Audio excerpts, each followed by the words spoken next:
this idea of balancing is a problem, right? So balancing suggests trade-offs. And the way that we approach it within the Green Party is that the best policies are good for the economy and good for the environment, and you need to find those. But at a broader level, with even talking about environment and economy, one of my frustrations as a federal party leader and as a Canadian, frankly, is that we're not thinking like a country. We're allowing Kinder Morgan, for instance, to pit Albertans against British Columbians, which I really don't like because I want Alberta to succeed. And I think if we went back to Peter Lougheed's plan, that would work. So when I look at importing foreign oil to Atlantic Canada, where, by the way, if there were suddenly a blockade or OPEC decided to stop shipping oil to Eastern Canada, Atlantic Canada and all the way to Ontario and Quebec would have actually no access to oil at all because we haven't ever thought about energy security within Canada.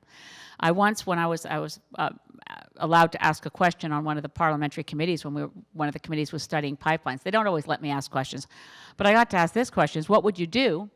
What's the plan? And this was to a group of industry executives from Canadian Association of Petroleum Producers and pipeline producers. And I said, what would happen if there was no access to oil for Atlantic Canada?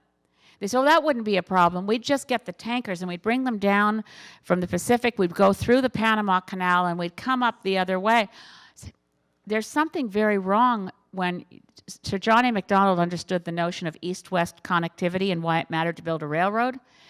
And we don't have any energy security plan for Canada at all.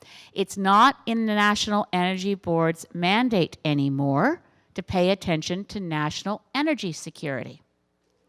So the picture makes no sense to me.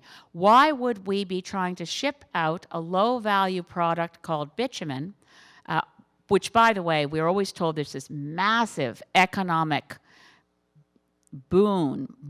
There's a dependency for the national economy on the oil sands.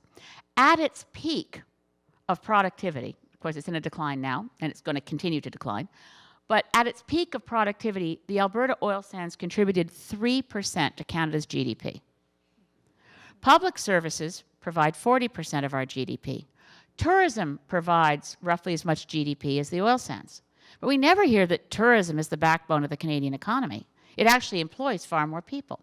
So in terms of figuring it out, what I would have wished Justin Trudeau would have done, and Jim Carr, the Minister of Natural Resources, sitting down with Rachel Notley as Premier of Alberta, is what can we do to stimulate the Alberta economy as quickly as possible while ensuring we create the maximum number of Canadian jobs? If that had been the question, they would never have approved Kinder Morgan. Here's what really happened, because I talked to everybody involved, and basically it goes like this.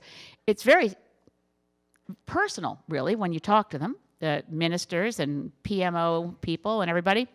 It went like this: Rachel needs a pipeline.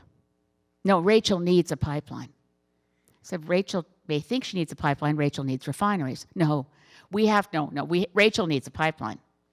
So the political dynamic was the federal Liberals were really very concerned not to have Jason Kenney be Premier of Alberta. Something had to happen to help Rachel Notley, and Rachel needs a pipeline. So then it's going to be which pipeline? You're going to turn some down and approve some. There's no consistency there. There's no evidence there. It's a political trade-off. So they'll turn down Enbridge Northern Gateway and say yes to Kinder Morgan and yes to Enbridge Line 9 to Wisconsin, which they've already done. And the Liberals before the election were always in favor of Keystone. So now they have a problem. They have a pipeline glut and a product that has very low value in a world that's increasingly going off oil, but they don't look at that either. So the next piece of this problem, by the way, though, was Rachel needs a pipeline, but Christie doesn't want that pipeline. Christie's got an election coming up. So if you're going to get Christy Clark to accept the federal government approving Kinder Morgan, which is massively unpopular, certainly on Vancouver Island and the Lower Mainland, how do you approve Kinder Morgan without Christy Clark saying that violates all my conditions? Well, you give her the permits for Site C and Petronas and wood fiber. That's exactly what happened. I thought for a while I was being too paranoid about it, but I was talking the other day with a magnificent public servant, former deputy minister of many portfolios in Ottawa, who co-chaired the Site C environmental review panel under the previous pre-C38 laws when we had real environmental assessment. So I was talking to Harry Swain about this. And Harry said, I said, this is what I think happened. He said, oh, absolutely. He said, I figured that was what was happening when they approved wood fiber, Site C, and Petronas, so I was expecting them to approve Kinder Morgan. See, I didn't figure it out till a bit later. So do I think they're balancing the environment and the economy? No. Justin Trudeau and Kath McKenna, the Minister of Environment, were great at the Paris negotiations in December 2015. Canada really did play a leadership role. We pushed it to a more aggressive target.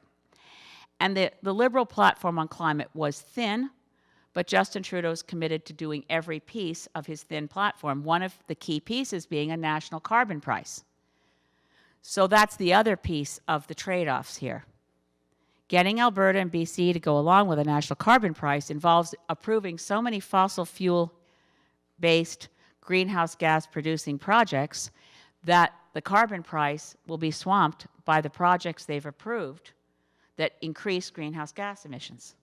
You can't call that balancing. It's basically like the problem of balancing the digging the hole and getting out of it problem. If you want to get out of a hole, the first rule is stop digging. And the current governments at both levels are digging deeper while telling the citizens of both jurisdictions, we have a really good climate plan. But first, we've got to pollute a whole lot more.